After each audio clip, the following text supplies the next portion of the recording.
Jasno je, da je prenos znanja v gospodarstvo ključnega pomena za gospodarski razvoj.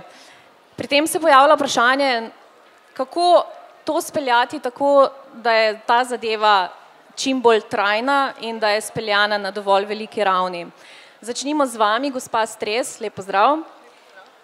Na Inštitutu Jožef Stefan vodite Center za prenos tehnologij in inovacij. Na kakšne načine konkretno pomagate pri tem prenosu znanj? Ja, lep pozdrav, hvala lepa za to priložnost, da lahko na takem mestu tudi malo predstavimo te aktivnosti. Seveda je za raziskovalce in podjetja pomembno, da se poznajo. Nekatera podjetja se poznajo z raziskovalci od nekdaj. Slovenija je majhna in seveda veliko podjetij pozna veliko raziskovalcev, ampak dejstvo je, da je v Sloveniji več kot 150.000 podjetij in vsa podjetja ne poznajo vseh raziskovalcev. Mi jim na eni strani ponujamo možnost, neko odprto okno, skozi katerega lahko pridejo do potrebnih informacij, koga pravzaprav nasloviti v raziskovalni sferi s nekim konkretnim problemom. Veliko podjetij in to pride prav. Mi na leto obiščemo okrog 100 podjetij, tudi samo iniciativno po enih kriterijih si izberemo, katera podjetja bomo naslovili.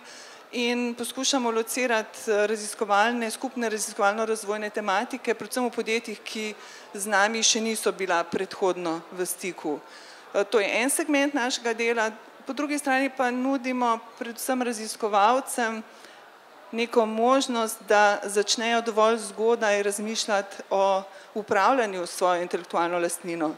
Pri tem seveda ne mislim samo patentov, ampak tudi katerikoli know-how, čeprav ga ne bi želeli formalno zaščititi, kako z njim delati, da bi prišel do maksimalnega impakta na trgu, tudi skozi kasneje iskanje partnerjev ali pa kapitala za njegov razvoj. Katere pa so, glede na vaše izkušnje, glavne ovire pri prenosu znanstvenih dosežkov v gospodarstvo? Jaz bi kar govorila o priložnostih, ker izkaže se, da je slovenska znanost pač enostavno visoko kvalitetna. Če gledamo število ali pa v procentih delež objav slovenskih raziskovalcev, glede na povprečje Evropske unije, pač pridemo visok nad 150%, tudi količina visoko citiranih člankov kotira nad 100%, visok tam okrog 130%, tako da vse kaže, da je veliko priložnosti za različne prenose. Je pa slovensko okolje do neke mere zaprto, predvsem raziskovalci tudi nimajo priložnosti, da bi v okviru svojih nalog stopali v stik z podjetji. To čutijo tudi slovenska podjetja. Bi pa spet govorila o priložnostih, zato ker vsaj mi, ki aktivno spremljamo ta del scene, čutimo absolutno veliko pripravljenost tako na strani raziskovalcev kot na strani podjetij. Tako da tisti mit, kako raziskovalci niso pripravljeni sodelovati ali pa kako podjetja ničesar ne rabijo, absolutno ne drži. Nadaljujemo z gospodom Furlanom. Bili ste znanstvenik in ste zajadrali v gospodarstvo. A lahko na kratko orišete to pot iz znanosti v gospodarstvo? Ja. V bistvu moram reči, da je bilo tako ta pot precej naravna. V laboratoriju, kjer sem bil zaposlen na Fakulteti za računalništvo in informatiko, smo v bistvu delali veliko na analizah podatkov, iskanju nekih anomalij v podatkih in bi rekel, z industrije je prišlo povpraševanje, bi se dalo v bistvu pač take metode uporabiti za detekcijo goljufij, predvsem v zavarovalništvu. In v bistvu pač takrat smo v, bi rekel, laboratoriju nekako se spopadali s tem izzivom, pokazali smo, da je to možno, no in v bistvu v naslednji fazi so pa, bi rekel, podjetja želele nekaj več, se pravi pač od nekega prototipa, od nekega uporabnega prototipa do nekega pravega produkta. In ko smo v bistvu videli, da, bi rekel, to v okviru nekih kapacitet fakultete ni možno, smo se odločili, da se podamo na neko podjetniško pot. In v bistvu takrat je bilo zelo pomembno, da je bila v bistvu pač tam neka ekipa, ki je bila pripravljena pač se s tem, bi rekel, izzivom, bi rekel, tudi spopasti. se pravi pač tudi profesor Bajc, ki je vodil ta laboratorij, ki ga še vedno vodi, pa Gabor Terseglav, ki smo bili v bistvu pač neki prvi partnerji v tem podjetju. In v bistvu to je bilo tisto, kar je bilo nekaj precej naravnega. No. Kaj je bil za vas recimo največji izziv? Niti nisem gledal tega kot nek tak izziv, ampak v bistvu, takoj, ko se je v bistvu to predstavili, sem gledal to kot na neko priložnost. Tako da v bistvu ni bil nikoli to meni osebno, bi rekel, nek izziv, ampak sem videl, da v najslabšem primeru bo to pač ena taka zelo lepa življenjska lekcija zame in da se bom v bistvu v tem procesu ogromno naučil in da bo to znanje, bi rekel, ogromno vredno v prihodnosti. Torej, znanstvenik s podjetniško žilico, zmagovalna kombinacija, bi se strinjali? Jaz bi bolj rekel, da je to, bi rekel, raje bi temu rekel s podjetniško ambicijo. Da je to v bistvu nek predpogoj, da v bistvu sploh pač človek zagrize v tako jabolko, ampak na koncu pa v bistvu v uspešnosti ali pa v nekih rezultatih pa lahko sodi samo trg. Gospod Pevec, se strinjate z gospodom Furlanom, bi lahko rekli, da znanstvenik, da imate znanstveniki tudi to podjetniškega duha v sebi? Prosim za mikrofon. Ja, ta podjetniški duh in želja po sodelovanju z gospodarstvom je vsekakor zelo zaželjena med raziskovalce. Ker le na tak način, po mojem mnenju, lahko svoje raziskave, svoj čas na koncu tudi vnovčiš in se potem počutiš tudi koristnega. Če je to nekaj, kar se potrebuje trenutno, je v interesu širše javnosti, v interesu trga, je tudi po eni strani je izziv lahko večje, po drugi strani so pa tudi odzive bolj hvaležne. Se pravi, če zadovoljiš trg, če zadovoljiš ljudi, ki nekaj potrebujejo, je zagotovo potem to večje samozadovoljstvo in je potem naprej še lažje delati. Tako da jaz mislim, da raziskovalci, vsak bi si želel sodelovanja z gospodarstvom, se pravi prodreti z nečim na trg, narediti nekaj takega, kar se rabi. Hvala. Doktor Petkovšek, kako poteka ta interakcija med industrijo in znanostjo oziroma med gospodarstvom in znanostjo? Gospa Stres je že prej povedala, da interes je z obeh strani. Kakšne so vaše izkušnje? Ja, moja izkušnja mogoče je tudi malo posebna, no, se verjetno vsak neko svojo zgodbo, recimo že sam, kako sem prišel do teh raziskav, s katerimi se trenutno ukvarjam, to je razvoj vlakenskih laserjev. Ponavadi seveda neki raziskovalci na nekih inštitucijah poskušajo prepričati industrijo, to je ena od možnosti, seveda samo ena od možnosti, da poskušajo prepričati industrijo, da to, ko oni delajo, tudi bi bilo za njih uporabno in seveda zdaj, če najdejo neko razumevanje na drugi strani, lahko pride do nekega sodelovanja. No, v mojem primeru je šlo za nekoliko drugačno pot, to se pravi, v resnici je prišla industrija na fakulteto in oni so predlagali nam, da bi se začeli ukvarjati z področjem, s katerim se trenutno ukvarjam, s razvojem laserjev, to v tem primeru konkretno gre za slovensko industrijo laserskih sistemov. In mislim, da smo na tem področju dejansko zelo uspešno, sodelujemo že kar, se pravi, nekje 8 let.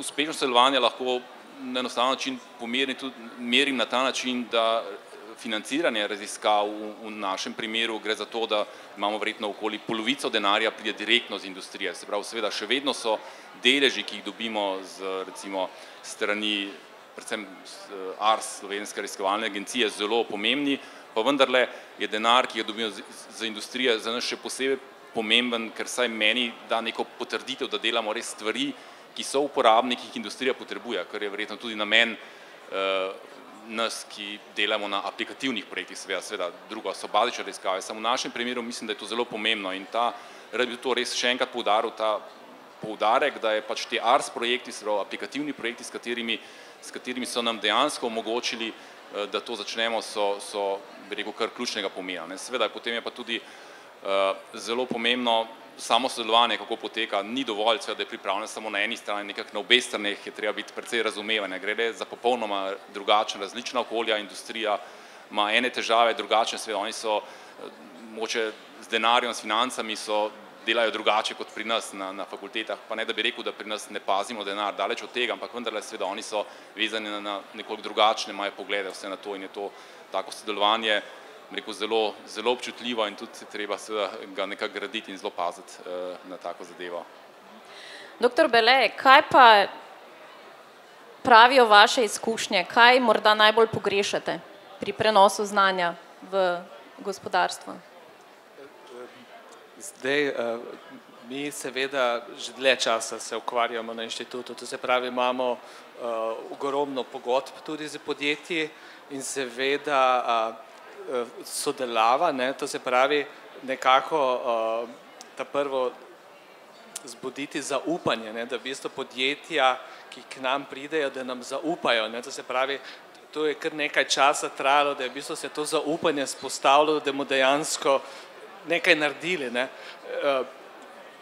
Potem, to se pravi, preden sploh začnemo sodelovati, to se pravi, moramo urediti, kako bi rekel, papirologijo, to se pravi, te pogodbe, se dogovoriti glede te intelektualne lastnine in tu je tudi, so primeri, ko se pač zatakne, da včasih recimo se ne moremo dogovoriti, ampak to je redko. V glavnem, potem, ko se dogovorimo, je pa v bistvu se izkazalo, da ta sodelava teče, morajo raziskovalci oziroma inženirji iz industrije priti k nam oziroma mi iti k njim. To se pravi, moramo zelo spostaviti nekako osebni stik. Če nimamo tistega osebnega stika, se ta prenos ne zgodi. To se pravi, oni dostikrat potem delajo pri nas v laboratoriju in mi gremo tja k njim delati, ker samo na ta način potem pride nekako, da steče to znanje. Seveda mi vedno napišemo poročilo,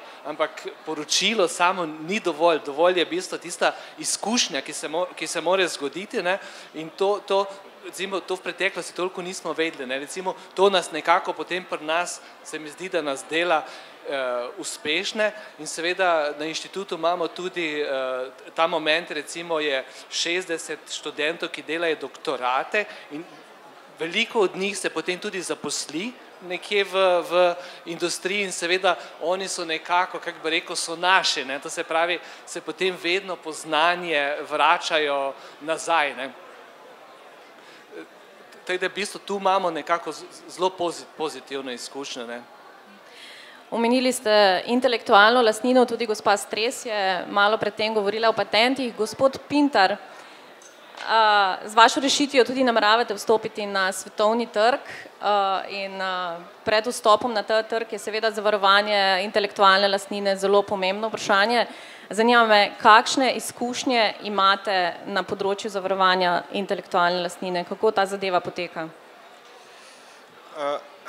Kot ste lahko že videli, iz današnjih predstavitev so raziskave, s katerimi se ukvarjamo. Malo bližje, če lahko date mikrofon. So raziskave, s katerimi se ukvarjamo na Kemijskem inštitutu, rahle specifične v tem pogledu, da praktično v slovenski industriji nimamo recimo sogovornikov ali pa nimamo podjetij, na katera bi lahko to znanje neposredno prenašali. Tako da se moramo sploh v naših primerih, za razliko od kolegov, ki sta predstavljali senzore, potem laserske sisteme, zelo zateči prvenstveno v sodelovanje s tujo industrijo. Pri tem še vsekakor zato pazimo, da naše znanja in odkritja predhodno dobro zaščitimo. Na Kemijskem inštitutu je kar nekaj raziskovalnih skupin, ki so globoko vpete v prenose znanja v industrijo oziroma se ukvarjamo z raziskavami, ki imajo poudarjeno uporabnostno noto. To gojimo že vrsto let, desetletij praktično, tako da zelo dobro svoja odkritja in spoznanja zavarujemo pred nadaljnjo diseminacijo, pa tudi pred samim publiciranjem v mednarodni znanstveni periodiki. Zdaj, kar se tiče zavarovanja teh naših odkritij in spoznanj, pričnemo tako kot praktično je to že tradicionalno, mogoče z nacionalnimi patentnimi prijavami, potem PCT prijavami, tako da si tudi kupimo čas, pa tudi da si zagotovimo kapital za naknadno patentiranje izumov potem na določenih tržiščih, za katere smatramo, da bodo naši izumi potem zanimivi. Vsekakor pa pri diseminaciji, pa potem pri navezovanju stikov, pa stremimo k temu, da želimo recimo izume prodati oziroma patente prodati, stopamo pa potem tudi na področje različnih oblik licenciranja. Če se nekoliko dotaknemo še sredstev oziroma pridobivanja sredstev za raziskave, dr. Panjan, kaj je po vaših izkušnjah prednost projektov, ki so financirani izključno strani industrije in kaj prednost tistih, ki jih delno financira država? Ja, z primeru financiranja raziskovalnih projektov strani ARRS-ja je za mnoga podjetja seveda to tudi edina rešitev, sploh tista, ki niti nimajo svojih raziskovalnih skupin, ker jim omogoča dostop do opreme in tudi do znanja, medtem ko kadar so naročniki raziskav, kadar je naročnik raziskav industrija, potem se seveda stvari fokusirajo na zelo konkretne stvari in se tudi v časovnem smislu pričakuje, oziroma v časovnem pogledu pričakuje neko rešitev v kratkem času in pa tudi zelo težko je dobiti od industrije denar kaj več kot za neke servisne usluge, kar pomeni nekaj tisoč evrov. Pogodbe za več 10 000 evrov so že res redka izjema. Torej, tle ključna vloga države potem. Absolutno. Gospod Furlan, kakšne nasvete bi vi dali znanstvenikom na poti prenosa dosežkov v gospodarstvo? Bili ste v vlogi znanstvenika, zdaj v vlogi gospodarstvenika. Jaz mislim, da v bistvu za začetek je treba vedeti, da obstaja več poti. Se pravi, že tukaj, bi rekel, eno pot, ki smo jo danes večkrat slišali, bi rekel, pri teh predstavitvah, je sodelovanje z industrijo. In tukaj je v bistvu predvsem zelo pomembno to, kar je pač, bi rekel, en gospod pred mano rekel, da velikrat se izkaže, da v bistvu Slovenija nima neke velike industrije, ki bi v bistvu imela potreba po, bi rekel, tako visokih raziskavah, ki se v bistvu pri nas dogajajo. Ne govorim, da pač te raziskave niso pomembne. Mislim, da so v bistvu zelo pomembne, poleg tega tudi bazične raziskave, ki v bistvu ne sodijo nujno mislim, ki nimajo nujno nekega ekonomskega efekta. Druga pot je pa mogoče pač ta bolj podjetniška pot, kjer se pa v bistvu pač nekdo odloči, da bo pa neko tehnologijo na ta način, bi rekel, lansiral v prakso, da bo naredil iz tega neko podjetniško zgodbo. Jaz mislim predvsem, kar je v bistvu zelo pomembno, je poiskati, če želimo, bi rekel, nekaj dati v industrijo, poiskati nekoga, ki je pripravljen za neko, bi rekel, zadevo nekaj plačati.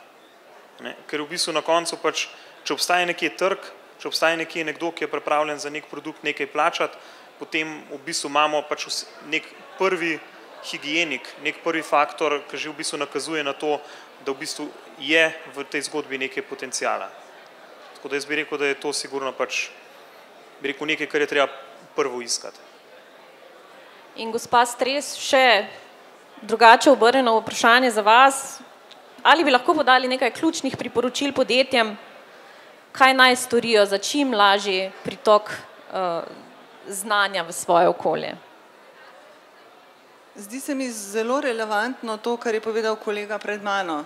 Namreč, da obstajajo različne poti. In te poti so odvisne tako na nek način od panoge, v kateri podjetje deluje, se pravi na drugi strani tudi različne raziskovalne usmeritve vodijo v različne implementacije na trgu, pač prednostno. Vemo, da se IKT rešitve implementirajo v bistveno krajšem času in na drugačen način kot recimo rešitve z področja materialov. Če IKT ne zahteva to vrstnega ščitenja intelektualne lastnine, recimo materiali ga zahtevajo. Na področju fizike osnovnih delcev so rešitve, ki prehajajo počasi v medicino. pa se ščitenje dogaja veliko kasneje, ker so same rešitve v začetku na osnovi, ne vem, trki osnovnih delcev veliko bolj bazične. Tako da je odvisno od tega, katero podjetje želi dostopati do znanja na katerem področju znanosti, poleg tega pa še obstajajo neke off-the-shelf rešitve, kot je tudi že kolega pred mano rekel, pa tudi dr. Bele z Kemijskega inštituta.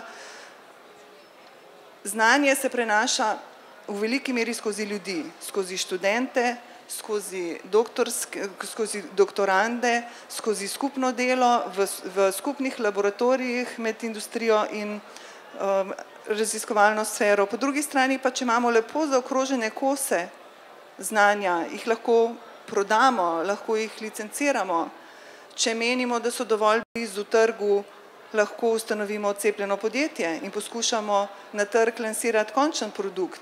Tako da mislim, da ni enoznačnega odgovora na to vprašanje. Obstajajo pa neka merila, po katerih se lahko skupaj, tako gospodarstvo kot raziskovalci, odločajo o tem, katere rešitve bi bile za njih v tistem trenutku najbolj ustrezne in na ta način se gradi most med obema sferama. Dobro, ker nas preganja čas, naj s temi besedami zaključimo naše omizje. Če ima še kdo kakšno dodatno vprašanje, kar na plano.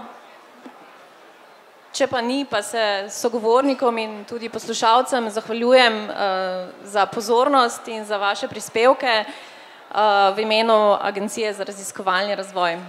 Hvala.